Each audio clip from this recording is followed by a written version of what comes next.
السلام عليكم ورحمة الله وبركاته. أعوذ بالله من الشيطان الرجيم. بسم الله الرحمن الرحيم. الحمد لله الذي هدانا لهذا وما كنا لنهتدي لولا أن هدانا الله. أشهد أن لا إله إلا الله وحده لا شريك له، وأشهد أن محمدا عبده ورسوله، أدى الأمانة وبلغ الرسالة ونصح الأمة، وجاهد في الله حق جهاده، وتركنا على المحجة البيضاء ليلها كنهارها لا يزيغ عنها إلا هالك. ونصلي ونسلم على النبي الأمين وعلى آله وصحبه أجمعين. سبحانك لا علم لنا إلا ما علمتنا إنك أنت العليم الحكيم. رب اشرح لي صدري ويسر لي أمري wahlul 'uqdatam min lisani yafqahu qawli, amma ba'd. Terima kasih kepada Tuan Pengerusi, Tuan Imam, Tuan Bilal, Tuan Syekh, ahli jawatan kuasa masjid dan seterusnya, tuan-tuan dan puan-puan, muslimin dan muslimat yang dirahmati Allah Subhanahu wa taala sekalian. Alhamdulillah, pertama sekali sama-sama kita panjatkan kesyukuran kita kepada Allah Subhanahu wa taala kerana dengan limpah dan kurnia daripada Allah Azza wa Jalla kita dapat bersama-sama pada malam yang berbahagia ini untuk kita menghidupkan sunnah Rasulullah sallallahu alaihi wasallam dengan kita berada dalam majlis ilmu, iaitu ceramah sempena Maulidur Rasul 1445 Hijrah. Moga-moga tuan-tuan dan puan-puan sekalian, kita diberi rahmat dan keberkatan di sisi Allah Subhanahu wa taala dalam perhimpunan kita pada malam ini. Tuan-tuan, insya-Allah pada malam ini tajuk yang akan kita bincangkan sempena ceramah sambutan Maulidur Rasul tahun ini, tajuk yang kita nak bincangkan ialah menjunjung sunnah Rasulullah sallallahu alaihi wasallam. Dan sesiapa yang mempunyai sebarang persoalan yang nak bertanya, saya alu-alukan. Sama ada nak bertanya berkaitan dengan tajuk kita malam ni, menjunjung sunnah Rasulullah, ataupun apa-apa tajuk atau apa-apa kemusykilan yang nak ditanya, ahlan wa sahlan. Boleh tanya, cara dia macam mana, boleh WhatsApp kepada saya. Jadi siapa-siapa yang ada soalan boleh terus WhatsApp kepada saya di talian 019 324 1364. Dapat? Bukan orang sini cakap Arab kan? Dia kata, ustaz, nombor kalau bilang satu-satu boleh, kalau campur-campur tak boleh.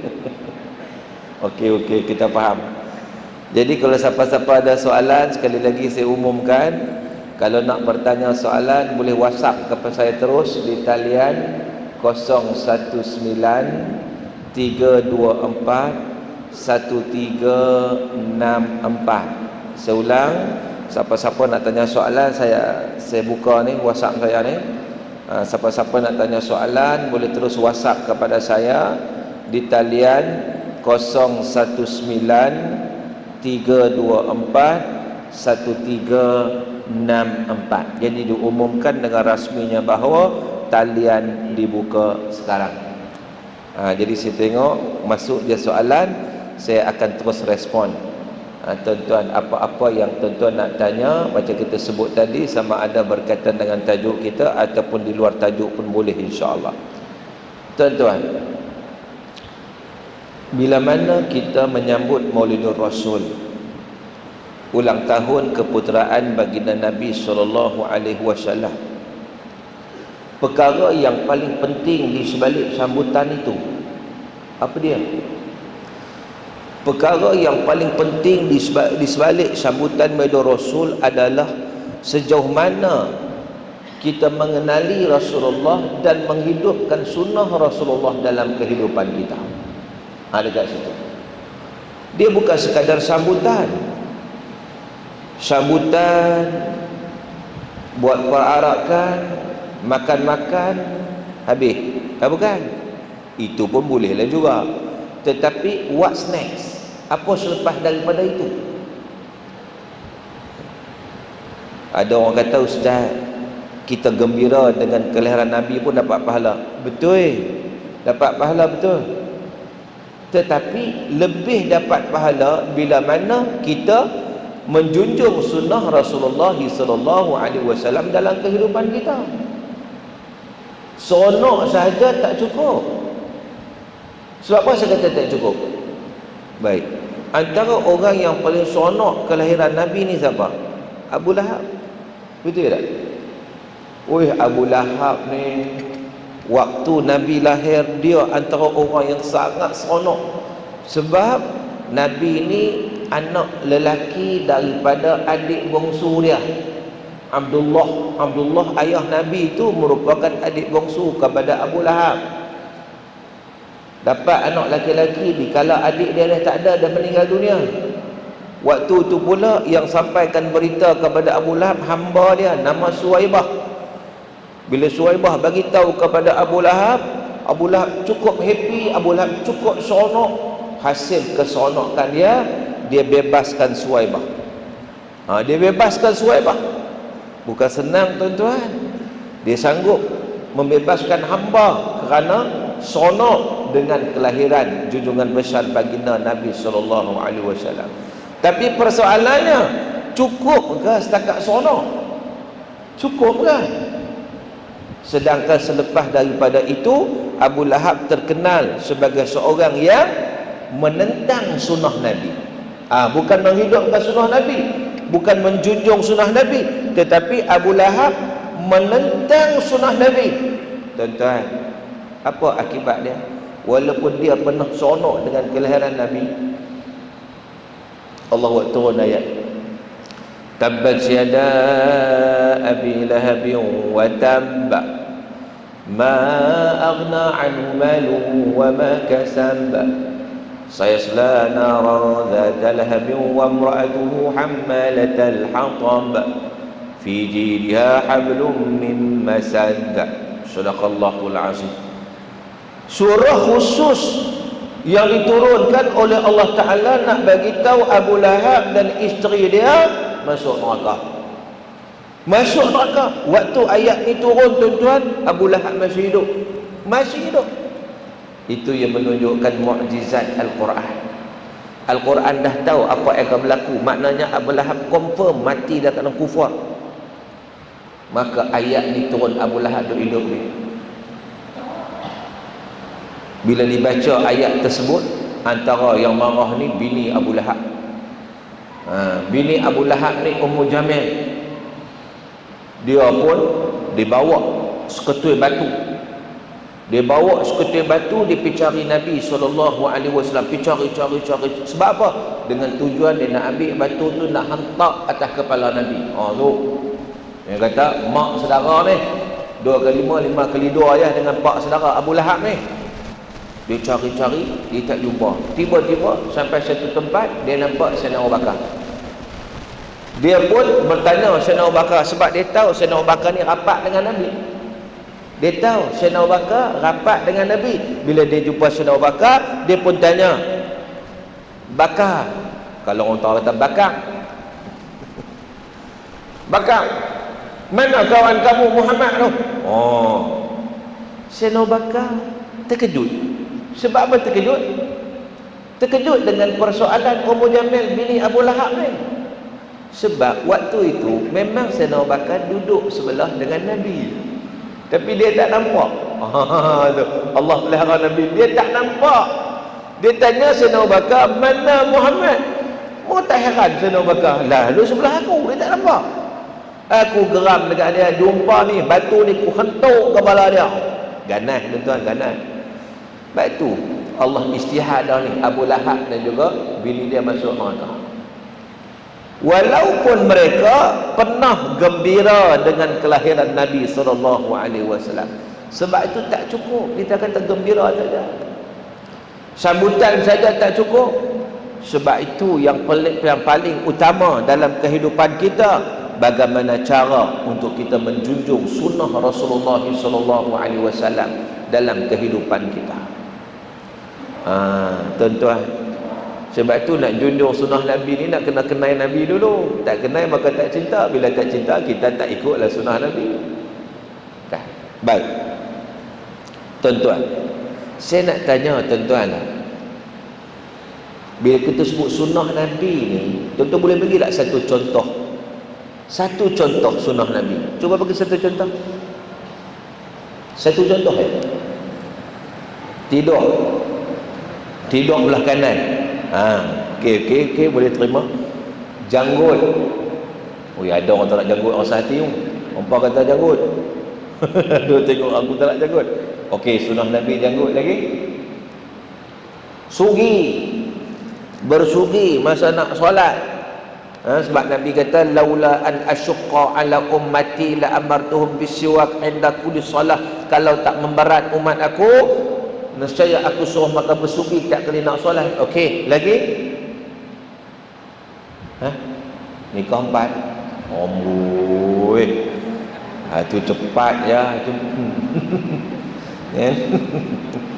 Lagi tuan-tuan? Salat Jumaat. Lagi? Itu contoh-contoh sunnah Nabi kan. Tapi saya tak puas hati lagi dengan jawapan tuan-tuan. Saya tak puas hati lagi. Walaupun semua jawapan tu betul.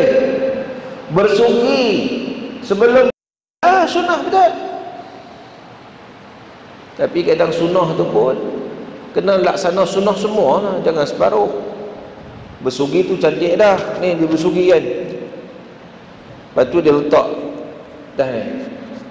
Lagi masa solat, lagi masa rokok sujud, jatuh. Tergolek. Kena hidung Tok Imam. Bau kari.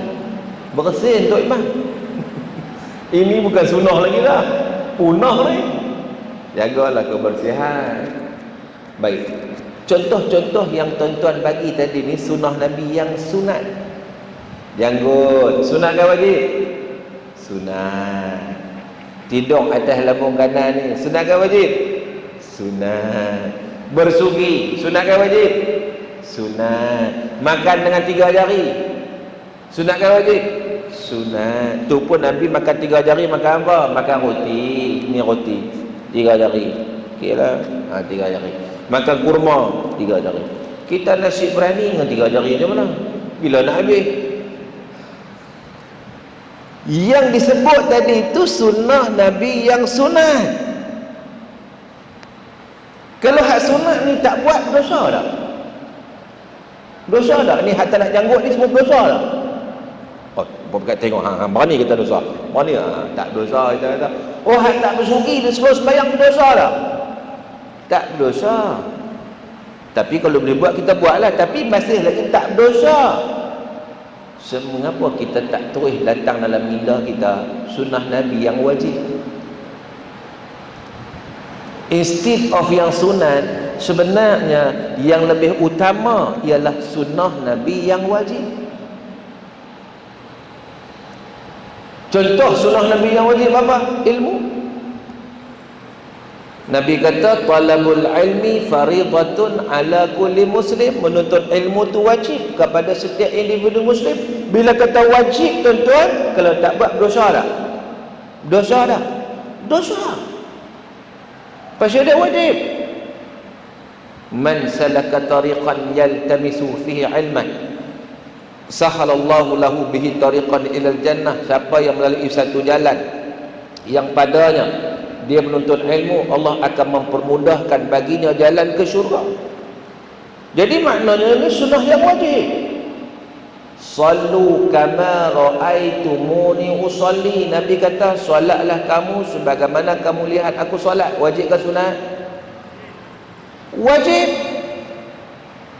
Itu sunnah yang wajib, yang tak boleh tinggal. Tuan-tuan, hak wajib ni pun kita nak, patutnya kita junjung betul-betul sunnah Nabi, tapi buat tak betul. Masih sekarang buat tak betul. Tadi ni ada orang sebut kat saya, kebetulan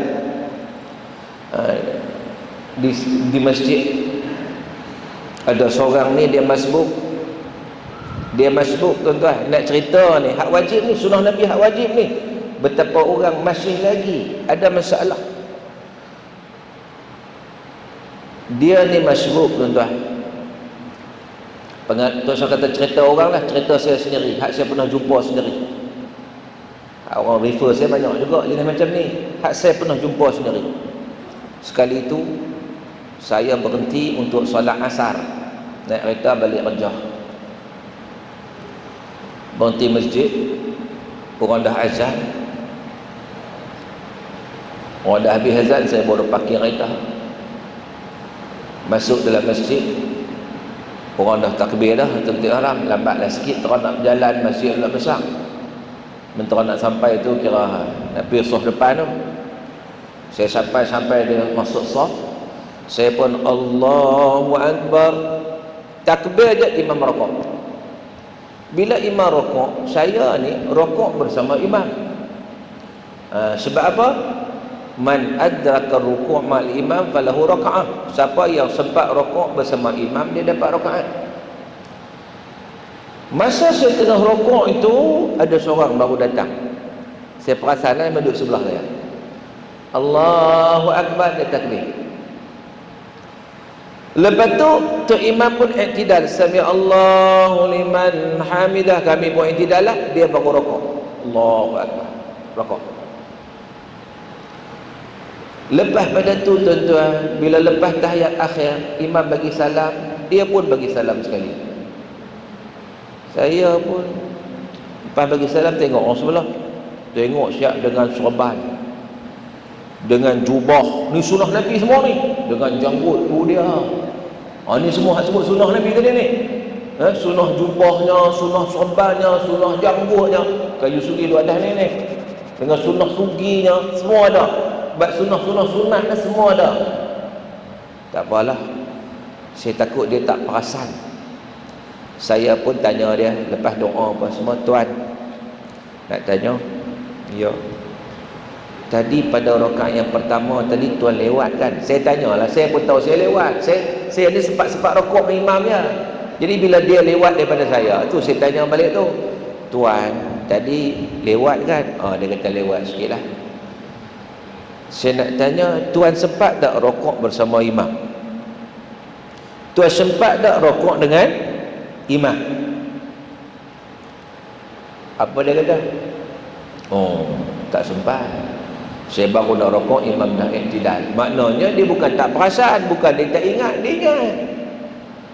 Saya pun pelik. Saya pun kata kat dia, kalau macam tu sebab apa bila imam bagi salam, tuan bagi salam sekali?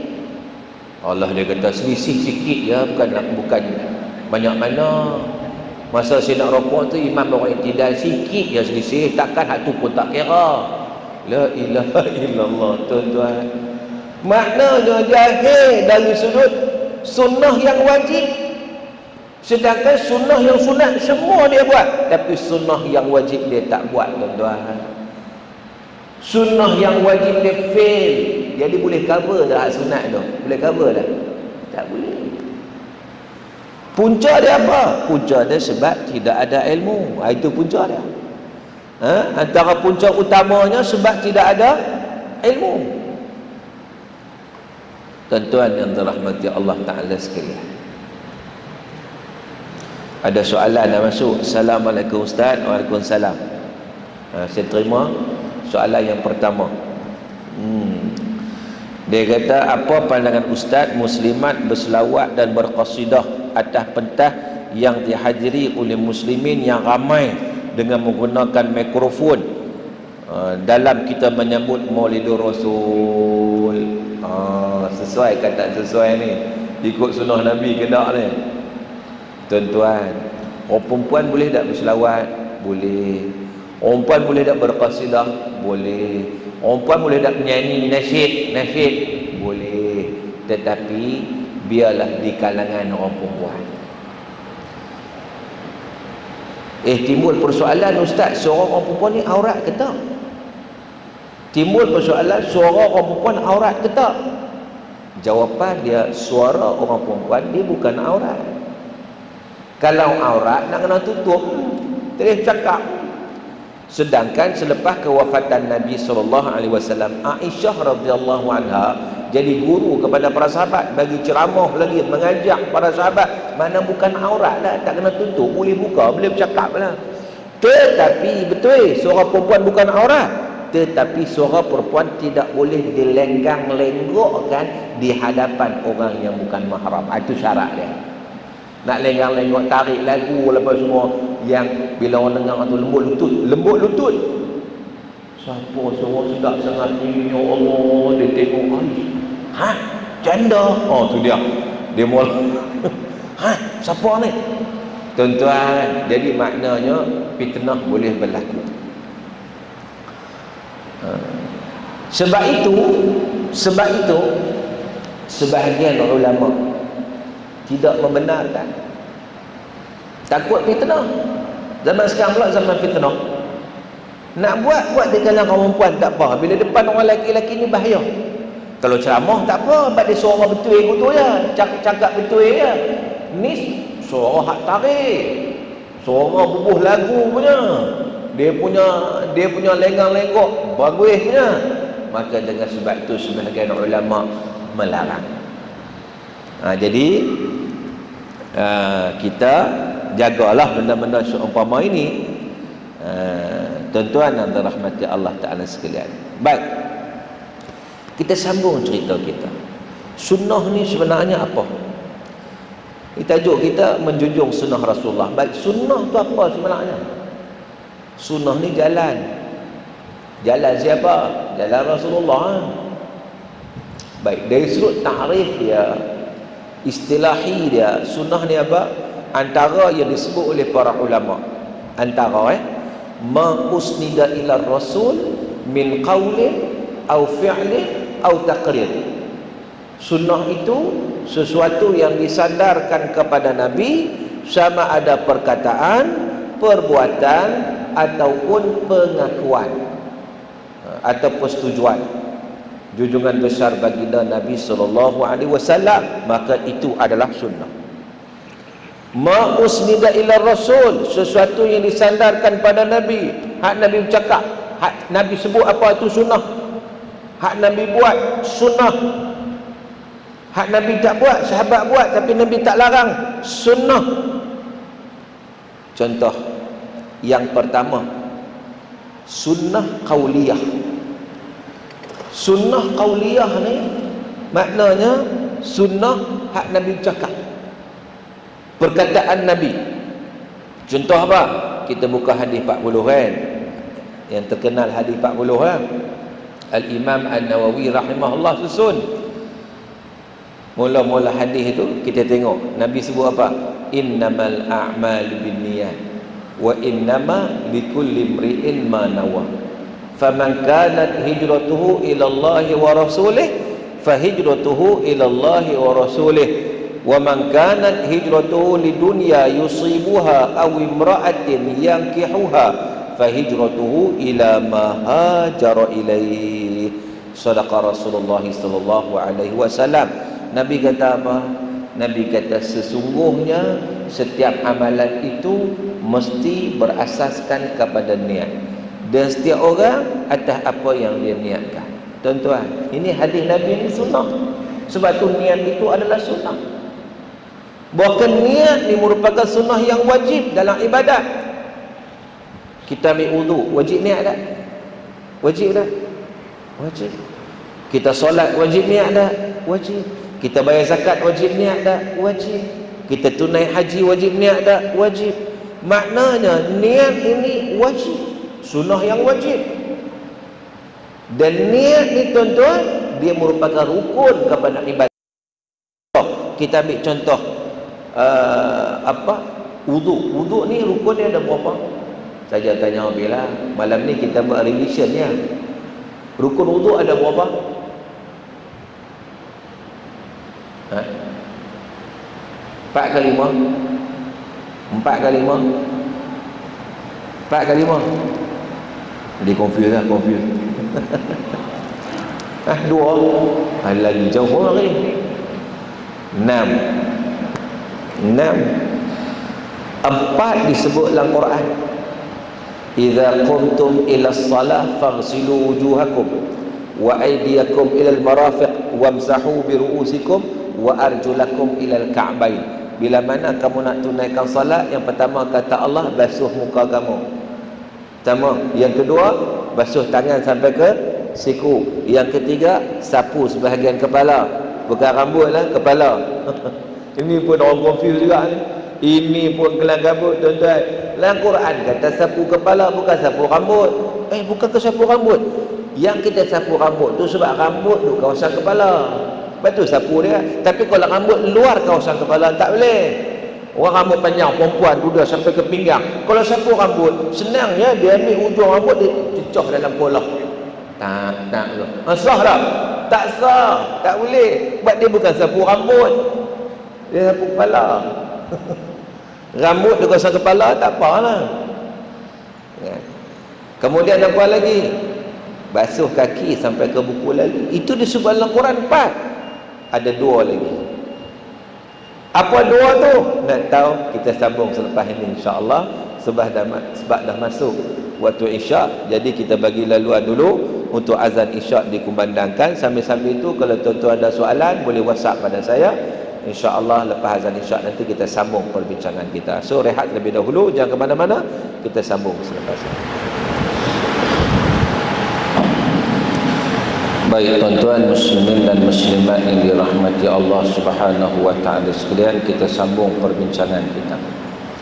Kita sebut tadi bahawa rukun wuduk ni hak disebut dalam Quran ada 4. Basuh muka, basuh tangan sampai ke siku, sapu sebahagian kepala, basuh kaki sampai buku lidi. Ada 2 lagi yang ada dalam hadis Nabi, iaitu niat. Niat, innamal a'malu binniyat. Sebab Nabi kata setiap amalan itu mesti berasaskan niat.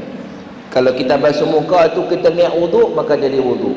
Kalau kita basuh muka tu niat kita nak segar selepas mengantuk, maka dapat kesegaran saja tapi tak dapat wuduk. So bergantung kepada niat kita. Dan rukun yang ke-6 tertib. Tertib ni maknanya ikut susunan. Dan Nabi tak pernah berbeza susunan dia. Mula basuh muka, jangan terbalik. Basuh kaki dulu basuh muka, tak boleh tuan-tuan. Jadi maknanya niat itu merupakan komponen yang wajib kepada ibadat. Macam solat lah, rukun 13. Dia ada rukun qalbi, rukun qawli, rukun fa'li. Rukun qalbi itu apa? Niat. Tak ada niat tak sah solat kita. Dan macam mana kita tahu niat ni? Ambil daripada sunnah Nabi, sunnah qauliyah, sunnah hak Nabi sebut, hak Nabi bercakap. Sebab tu kita nak kena belajar untuk kita mengetahui apa itu sunnah Nabi yang Nabi sampaikan kepada kita, yang Nabi cakap kepada kita. Kalau kita tak belajar, macam mana kita nak tahu? Macam kita nak faham? Macam mana kita nak kenal sunnah Nabi SAW yang akhirnya kita hanya dok kenal sunnah yang sunat, sunnah yang wajib kita tak kenal. Sedangkan yang paling utama sunnah yang wajib itu dulu diikuti dengan sunnah yang sunat. Berapa ramai orang hari ini dia buat sunnah yang sunat tapi dia tak buat sunnah yang wajib. Cuba kita tengok kalau hari raya tuan-tuan, solat subuh dengan solat raya mana ramai lagi? Di masjid ni dah, tak sampai masjid lain. Masjid ni pagi tu hari yang sama, tak sampai hari lain. Hari sama boleh buat comparison. Pagi tu subuh, lepas tu dalam pukul 9 atau 8.30 sembahyang raya. 2 tu mana ramai lagi? Sembahyang raya. Sebenarnya mana sunnah yang wajib, mana sunnah yang sunat? Subuh tu sunnah yang wajib, sembahyang raya tu sunnah yang sunat. Dia jadi celaru lah. Hak sunat dia pulun semua. Pulun. Hak sunat wajib dia tak pulun. Bukan takat itu, ada yang tak buat pun ada. Tak buat. Dia bangun tidur lewat terus sembahyang raya. Lah subuh tinggal tak apa. Subuh. Esok ada lagi subuh dia tak. Sembahyang raya tak ada tahun depan pula. Dia kira lagi tu. Kan? Dia duk kira macam tu. Tak boleh kira macam tu. Dia kena kira hak mana hak wajib. Sebab kita kena junjung sunnah Nabi hak wajib. Itu sebab apa? Sebab hak wajib ni kalau tak buat berdosa tuan. Kalau tak buat berdosa. Solat subuh berdosa tak kau tak buat? Dosa. Haram, dosa besar, fasik. Sembahyang raya dosa tak buat? Dosa tak? Tak berdosa. Cuma tak tambah pahala lah. Tapi tak berdosa lah. Nampak tak tuan-tuan? Sunnah yang wajib. So macam mana kita nak tahu sunnah Nabi ni? Qaul, perkataan Nabi. Nak kena mengaji lah. Apa yang Nabi cakap tu sunnah. Apa yang Nabi cakap? Yang keduanya, apa yang Nabi buat? Apa yang Nabi buat tu sunnah. Dia panggil sunnah fi'liyah, sunnah perbuatan. Contoh macam kita sebut tadi juga, Nabi kata sallu kama raaitumuni usolli. Solatlah kamu macam kamu lihat aku solat. So solat kita ni nak kena tepat dengan apa yang Nabi ajar. Ni kadang-kadang tak tepat. Saya tuan-tuan baru ni saya pergi haji, musim haji baru ni lah. Jadi saya duk tengok jemaah haji kita. Jemaah haji ni tuan-tuan, boleh kita katakan orang pergi haji ni kemuncak ibadat lah, betul kan? Kemuncak lah. Hak lain ibadat buat semua dah, dengan solat cantik dah, dengan puasa cantik dah, dengan zakat, dengan apa semua clear, kemuncak haji. Dan haji baru ni pun nak pergi agak ketat dia punya saringan dia. Screening health screening. Pemeriksaan kesihatan tu agak ketat. Kalau orang kencing manis bacaan 8 tak boleh pergi dah baru ni. Itu tubuh haji tetapkan. Dia pergi cek doktor, tengok 8.1. Doktor kata tak boleh, no recommend, tak boleh pergi. Tu kalau kencing manis. Kalau kencing orang lagi tak layak nak pergi, betulnya kan? Tuan-tuan, maknanya hati tu sihat-sihat lah. Cuma adalah sikit-sikit sakit lutut tu biasa, normal lah. Ada sakit lutut. Saya jumpa ada seorang pakcik tu, umur dia 82. Sembang-sembang dengan dia kata orang Perak, nampak bergenang air mata. Saya kata pasal apa pakcik? Dulu saya duk plan dengan orang rumah nak main haji sekali. Duk plan dah, tiba-tiba baru orang bulan lepas orang rumah meninggal. Baru orang bulan lepas dia tak ada, jadi pakcik seorang lah dah. Teringat dia kan, sebab dia hidup lama kan, umur daripada kahwin muda sampai 82 kan. Tapi alhamdulillah sihat, pakcik tu sihat, lulus screening test tu, screening health tu lulus. Tapi dalam yang tu pun saya duk tengok ada orang dia masuk masjid, masuk jalan, adalah nampak sakit lutut tu, nampaklah sakit lutut tu kan, jalan. Dia pergi duduk penjuru tu, ambil bangku, ambil kursi, pergi duduk atas kursi. Salli fardhul isya'i 4 raka'atin ma'mumalah ta'ala. Allahu akbar. Solat atas kursi daripada mula sampai habis. Tuan-tuan, ni ikut sunnah Nabi ke tak? Ni ikut sunnah Nabi ke tak ni? Tak. Bahkan tak sah solat dia. Pasal apa? Dia sakit lutut. Betul dia sakit lutut. Dia boleh berdiri ke tak? Dia boleh berdiri ke tak? Oh, boleh. Mana tahu boleh berdiri? Dia berjalan masuk. Dia bukan merangkak, dia berjalan. Dia bukan guna kursi roda lah untuk tak, dia berjalan. Mana dia berjalan tu dia boleh berdiri lah. Kalau dia boleh berdiri, dia kena berdiri masa takbiratul ihram. Lepas tu kok sakit apa, boleh dia duduk lepas tu. Jangan duduk daripada awal. Ni duduk daripada awal. Sedangkan bila kita baca hadis Nabi, ni hadis Nabi ada ni, sunnah Nabi. Ada seorang sahabat nama dia Imran bin Husain. Seorang sahabat nama dia Imran bin Husain, dia mengadu dekat Nabi. Dia kata, ya Rasulullah, kanat bi bawasir. Ya Rasulullah, aku ada penyakit buasir. Buasir tu rupanya perkataan Arab, bawasir. Kita ambil jadi bahasa Melayu buasir. Sakit. Jadi dia mengadukan Nabi nak solat macam mana Rasulullah, dia sakit.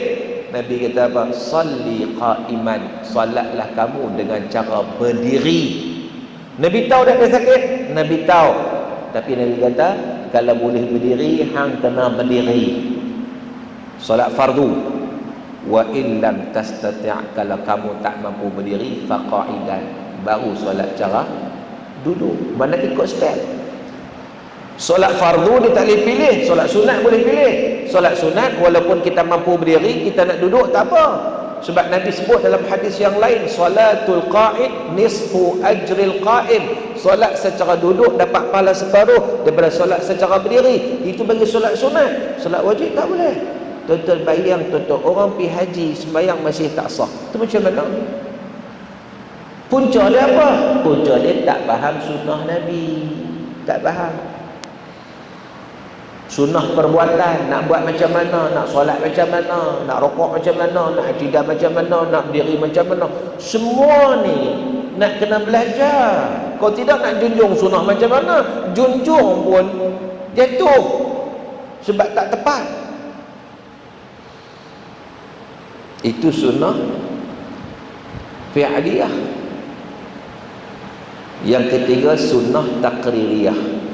Takririyah ni apa tuan-tuan? Takririyah ni maknanya sahabat buat tapi Nabi tak buat dan Nabi tak larang. Itu sunnah juga dia panggil. Pernah satu ketika sahabat Nabi SAW, Nabi solat subuh. Nabi solat subuh, datanglah seorang ni, dia solat subuh dengan Nabi. Dia jadi makmum kepada Rasulullah. Habis saja solat, dia pun naik solat lagi 2 rakaat. Nabi tengok dia solat. Dia solat apa? Nabi tak pernah ajar para sahabat untuk solat sunat ba'diyah subuh, tak ada. Yang ada qabliyah subuh. Qabliyah subuh ada, ba'diyah subuh tak ada. Tak apa, Nabi biar dia solat. Selesai dia solat, Nabi tanya. Nabi kata, as-salata subhi marratain, apakah solat subuh 2 kali? Sebab tadi kamu solat dah, kamu solat apa lagi lepas subuh? Sebab Nabi tak pernah ajar solat sunat lepas subuh. Dia kata, tidak ya Rasulullah, bukan aku solat subuh 2 kali, tetapi aku qadha qabliyah subuh. Qabliyah subuh kan fadilat dia besar. Nabi kata apa? Raka'atal fajri khairun minad dunya wa ma fiha. 2 rakaat fajar lebih baik daripada dunia dan seisinya. 2 rakaat fajar itu merujuk kepada 2 rakaat qabliyah subuh. Setelah masuk waktu subuh, sebelum kita tunaikan fardu subuh, kita buat dulu 2 rakaat. Itu qabliyah subuh. Kawan tak pernah tinggal tuan-tuan, bila tinggal rasa macam mana? Kalau sesuatu yang kita tak pernah tinggal, kalau kita duduk tinggal selalu tak rasa apa. Pasal kita tinggal selalu. Ni tak pernah tinggal. Bila tak pernah tinggal, bila tinggal rasa macam mana? Dia rasa macam tak senang duduk lah. Dia qadha. Nabi bila mendengar alasan yang diberikan oleh lelaki itu, Nabi tak kata apa. Nabi suruh pula, larang pula, Nabi senyap kan? Senyapnya Nabi tanda Nabi setuju. Itu dipanggil takririyah. Sunnah takririyah. Kalau hak ni pun tak faham, orang bergaduh tuan-tuan. Saya pernah pergi satu tempat di Puchong, satu surau di Puchong ni, jemaah dia bergaduh soal apa? Qabliyah maghrib. Dia refer ke saya sampai bermasam muka, bergaduh soal qabliyah maghrib. Apa siapa saya tanya? Dia bergaduh apa sangat? Tak, satu puak kata tak ada qabliyah maghrib, Nabi tak buat. Nabi tak buat, apa kita nak buat? Nabi tak buat, bila kita buat dia bid'ah. Tu dia. Ganas pula kau ni. Satu puak dia kata, "Oi, mana bid'ah apa? Kita lama dah buat, tak ada apa-apa tu kita pun buat." Dalil lepas dalil kami tak tahu tapi orang buat lah. Okay. Bergaduh tuan-tuan, ya Allah. Sedangkan sunnah Nabi ke bergaduh? Dah, sunnah Nabi adalah kasih sayang.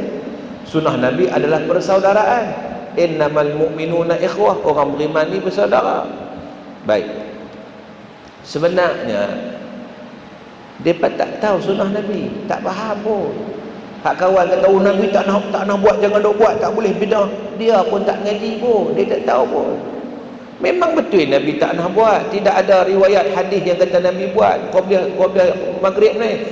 Tetapi ada hadis yang sahih Dalam kitab Bulughul Maram pun tuan-tuan boleh jumpa sahabat Nabi SAW sebut, kunna nusalli rak'ataini ba'da ghurubi syams wa ra'ana Rasulullah sallallahu alaihi wasallam wa lam ya'murna wa lam yanhana. Adalah kami, kata sahabat, solat 2 rakaat selepas terbenamnya matahari. Maknanya masuk waktu maghrib kami solat 2 rakaat. Habis maghrib lah tu, sebelum solat maghrib. Wa ra'ana Rasulullah, Nabi tengok kami solat. Mana Nabi tak solat? Nabi tengok kami solat. Walam ya'murna walam yanhana, Nabi suruh pula, Nabi larang pula. Itu makna dia apa? Makna dia Nabi mengaku, Nabi bersetuju. Itu dia bagi sunnah takririah. Apa dak bergaduh pasal apa? Bergaduh ni pasal apa? Pasal tak ada ilmu. Sebab tu kunci kepada sunnah Nabi keseluruhannya ini adalah ilmu. Tak ada ilmu, dah bergaduh situ, tak habis. Dia tak faham pun sunat menjunjung sunnah Nabi macam mana, tak junjung, duk lawan gitu. Dia tak tahu bahawa dia tidak melaksanakan sunnah Nabi. Sebab apa? Sebab dia tak tahu. Sebab itu pentingnya tuan-tuan untuk kita menuntut ilmu, untuk kita belajar. Baik, ada soalan masuk. Assalamualaikum Ustaz. Waalaikumsalam. Soalan saya, bagaimana cara terbaik dalam mendidik ahli keluarga mengikut cara Nabi? Antaranya tuan-tuan, kita boleh buat macam mana? Kita baca sirah Nabi kepada ahli keluarga. Baca. Kita kadang tak baca. Kita pun tak tahu. Kan? Sekali-sekala cuti-cuti duduk dengan family tu, duduk ambil kitab sirah mana-mana, kafik sirah, kan baca. Kan? Di samping kita pergi kuliah, sebab sirah ni boleh baca. Sirah kan, sejarah kan.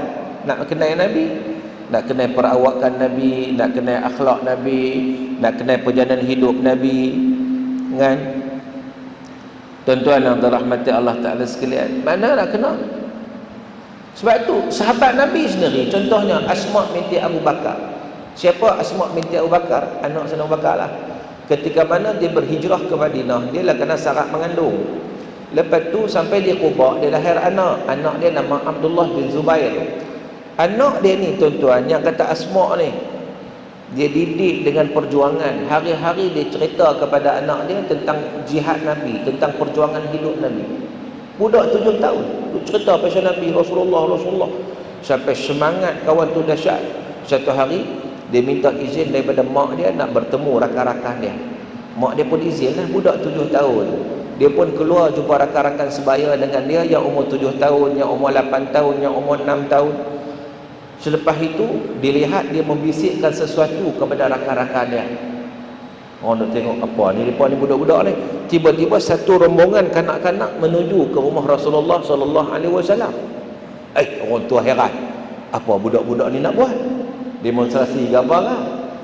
Sampai rumah Nabi tuan-tuan, ketua ni Abdullah bin Zubair lah, umur 7 tahun. Bagi salam, assalamualaikum ya Rasulullah. Nabi jawab salam, Nabi buka pintu, tengok-tengok lah budak-budak. Nabi senyum. Itu akhlak Nabi. Nabi tak marah kalau kita main ramai-ramai budak depan rumah kita. Marah kita apa ni, pagi-pagi buta main rumah aku ni. Nabi senyum. Nabi tanya, apa hajat kamu datang kemari?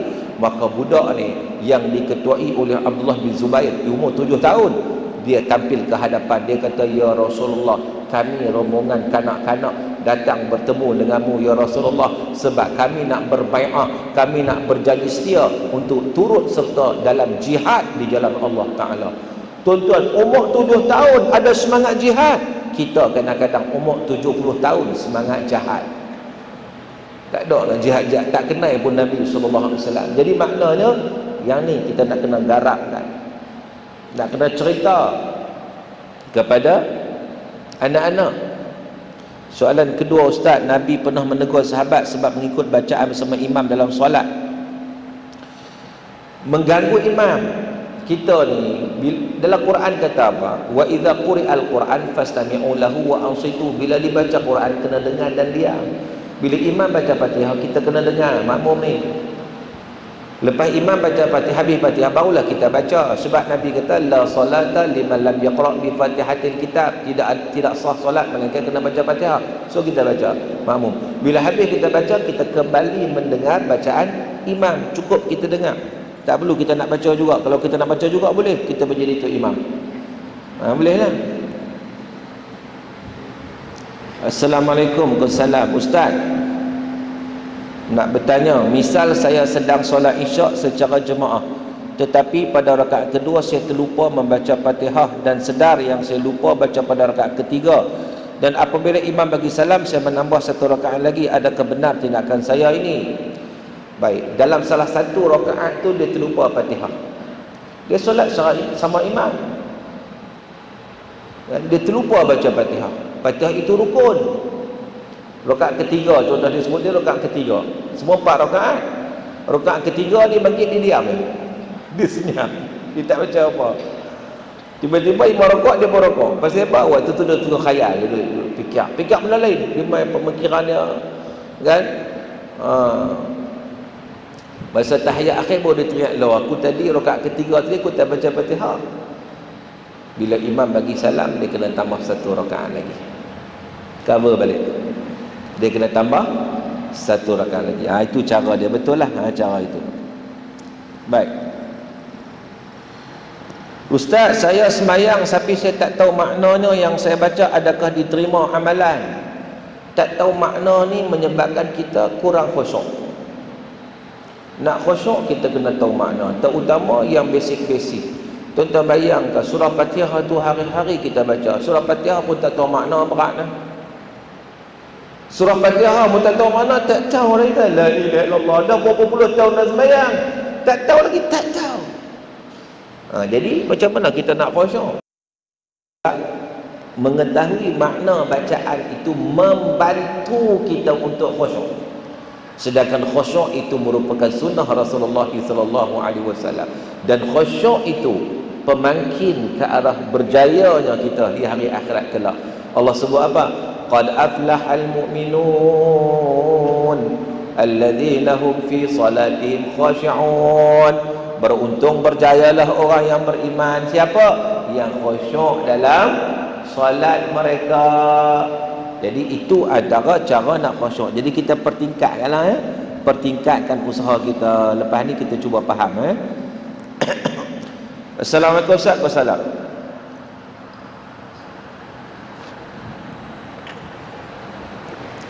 Kita ada wuduk, tidur masa kuliah, adakah kita kena ambil balik wuduk tu? Duduk nak kuliah tidur, tengok dia duduk tu macam mana. Duduk kalau tetap papan punggung dia, maka wuduk dia tak batal ikut mazhab Syafi'i. Tapi kalau dia menyandang elok, menyandang menyandang lena, batal wuduk dia. So sekali dia kena ambil wuduk semula. Bila dengar-dengar qomat ya.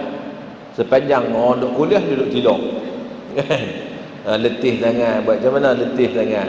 Jadi maknanya sekali dia pun lepas habis daripada orang qamat lagi, dia boleh jaga, dia ambil wuduk balik. Sebab apa? Sebab dia tidur tadi tak stabil, tidak tetap papan punggung dia. Itu cara dia. Baik. Assalamualaikum Ustaz. Wassalam. Kita niat nak solat zuhur tapi terlafaz solat asar, adakah solat sah solat kita? Baik. Saya pernah bagi analogi macam ni, nak bagi faham. Katakan kita ni, biasanya kita balik kerja sampai rumah pukul 6.30. Paling lewat, paling 6.30 paling lewat. Maknanya dan lah, balik mandi, pakai baju, main solat di masjid. Tapi hari tu nak jadi cerita jam. Kita naik motor je pun biasanya okey, naik motor, so tak nak masalah. Tapi hari tu tuan-tuan jam, lain macam punya jam. Kita lalu kat masjid ni orang azan, Allahu Akbar, Allahu Akbar. Aku nak balik rumah ke nak sirah sembahyang? Balik rumah ke nak sembahyang? Kalau aku dah balik rumah lagi, maghrib tak dah nak, isyak baru aku boleh main masjid. Sedangkan aku tak pernah tinggal maghrib di masjid ni. Tapi kalau aku balik rumah memang tak ada, nak mandi apa semua lagi, maghrib memang tak ada lagi, isyak baru boleh main. Sayang maghrib tu. Mayang maghrib aku telah tinggal sembahyang. Kita pun parking motor, ambil wuduk dengan uniform kerja ni. Ambil wuduk, masuk orang nak qomat dah. Kita pun kelang kabut duk. Kan kelang kabut dah. Masuk dalam saf, usalli fardul isya'i 4 raka'atin ma'muman lillahi ta'ala. Allahu akbar.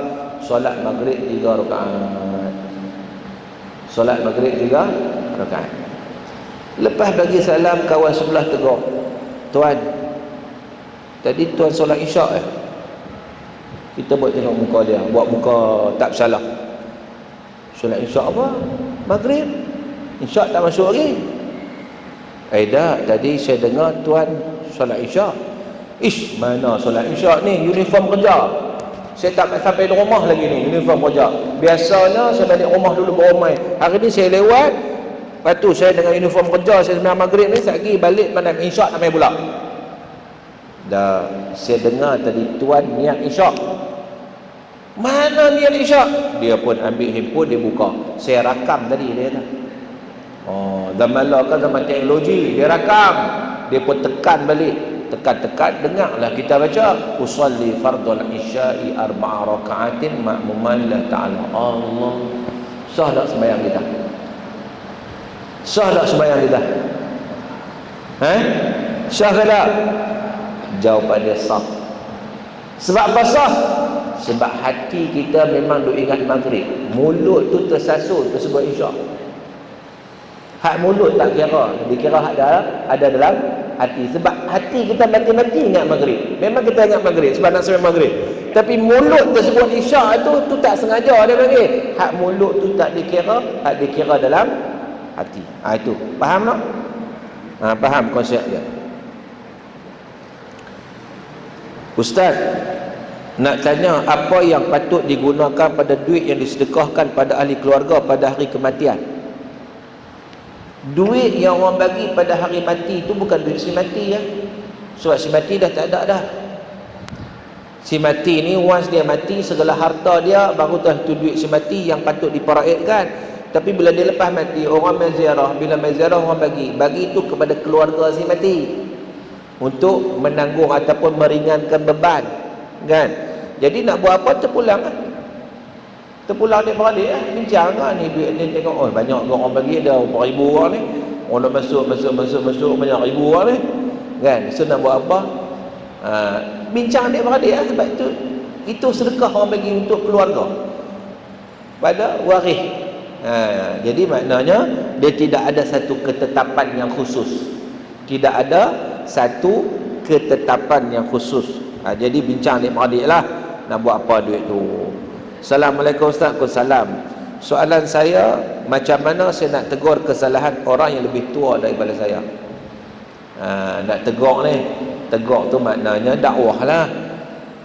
Bukan senang tuan-tuan nak dakwah orang lebih tua. Kita tengok macam mana. Kalau kita nampak tak boleh pergi, kita ni muda, dia tak akan dengar. Kalau kita tegur dia kata, kamu ni, aku makan garam lama dah daripada kamu, aku kena darah tinggi lama, kamu baru nak kena.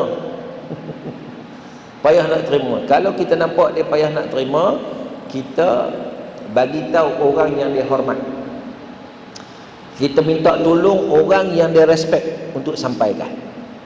Boleh juga. Itu dakwah ni tuan-tuan, dia ada skill, dia ada seni dia. Yang penting sampai. Macam mana cara nak sampai, terpulang. Saya pernah tegur ada seorang, Bilal, Tok Bilal. Dia azan macam mana? Allahu Akbar, Allahu Akbar, Allahu Akbar, Allahu Akbar. Semerah padi. Tapi bukan soal semerah padi tu, dia memanjangkan tak boleh. Saya pun nak tegur macam mana ni, bukan senang nak tegur orang tu kan. Tak apalah, saya tunggu habis sembahyang semua, tengok dia duduk seorang-seorang. Tak boleh tegur depan ramai, tak boleh, jatuhkan maruah dia. Saya tengok dia duduk seorang-seorang, saya pun jumpa, Assalamualaikum. Waalaikumsalam. Ni Tok Bilal tadi ke azan? Saya nak tegur sikit boleh tak? Saya tanya dia. Dia pun terkejut. Saya nak tegur sikit boleh tak? Kalau dia kata boleh, saya boleh ya. Tapi orang kita ni bila minta izin dia bagi tak? Dia bagi, dia pun nak tahu apa dia. Saya pun beritahu tadi ni, dia kata apa dia? Tadi ni tuan azan tak betul. Tuan azan memanjangkan bar, makna dia lari. Patut tuan-tuan pendek je bar tu, Allahu Akbar, Allahu Akbar saja. Saya pun Assalamualaikum, saya belah. Saya tak tunggu dia bagi jawapan. Kita punya style, kalau kita tegur orang, kita nak dia mengaku depan kita. Mengaku dah, kamu salah, mengaku cepat. Oh, macam tu. Dia bukan masalah mengaku tak mengaku, masalah dakwah dah sampai cukup lah. Dia fikir tengok lah. Sebab orang ni bila ditegur, dia pun tercabar, tahu tak? Dia pun ada ego. Kalau kita duduk tunggu situ, dia pun pasal malu. Aku pun belajar 8 tahun di pondok. Malah lah bergaduh lah, kan? Jadi maknanya tak perlu kita nak tunggu jawapan dah. 4 bulan kemudian, tempat yang sama, saya sampai waktu subuh juga, saya dengar azan dah berubah. Allahu Akbar, Allahu Akbar. Sebenarnya tadi tak lari, tapi dia punya sebutan tu dah betul dah. Alhamdulillah. Jadi makna bab tegur ni tuan-tuan skill masing-masing lah. Skill. Salam Ustaz, kalau kita tengah solat, kita terpandang kawan atau anak tengah mengacau, kita tergelak, tersenyum, batal tak solat kita? Kalau tergelak sampai keluar suara, batal. Tapi senyum saja makruh, kan? Jangan keluar suara. Macam kita akan ada di Mekah. Bila pergi Mekah, tuan-tuan, Tok Imam Masjid Haram ni, dia punya feeling ni tinggi. Dia baca ayat neraka menangis, keluar suara. Dia bukan sengaja, tuan. Keluar suara tanpa sengaja dimaafkan. Kita duduk semayang belakang tu, tengok orang sebelah, belah kanan, belah kiri pula, aku takkan duduk macam ni, nampak sangat lekeh aku ni, nampak sangat aku ni tak faham. Kita pun lagi terah, batal semayang kita. Sebab apa? Sebab kita sengaja mengeluarkan suara. Mereka ni tak sengaja, tak apa. Kita sengaja, tak boleh, batal. Itu nak kena hati-hati, tuan-tuan yang dirahmati Allah Ta'ala sekalian.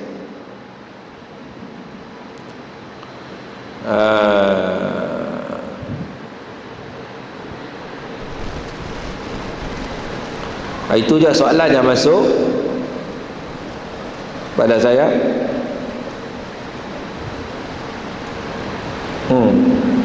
Saya umumkan talian ditutup. Sekarang saya buka soalan lisan kalau ada. Ada soalan lisan nak tanya? Ada?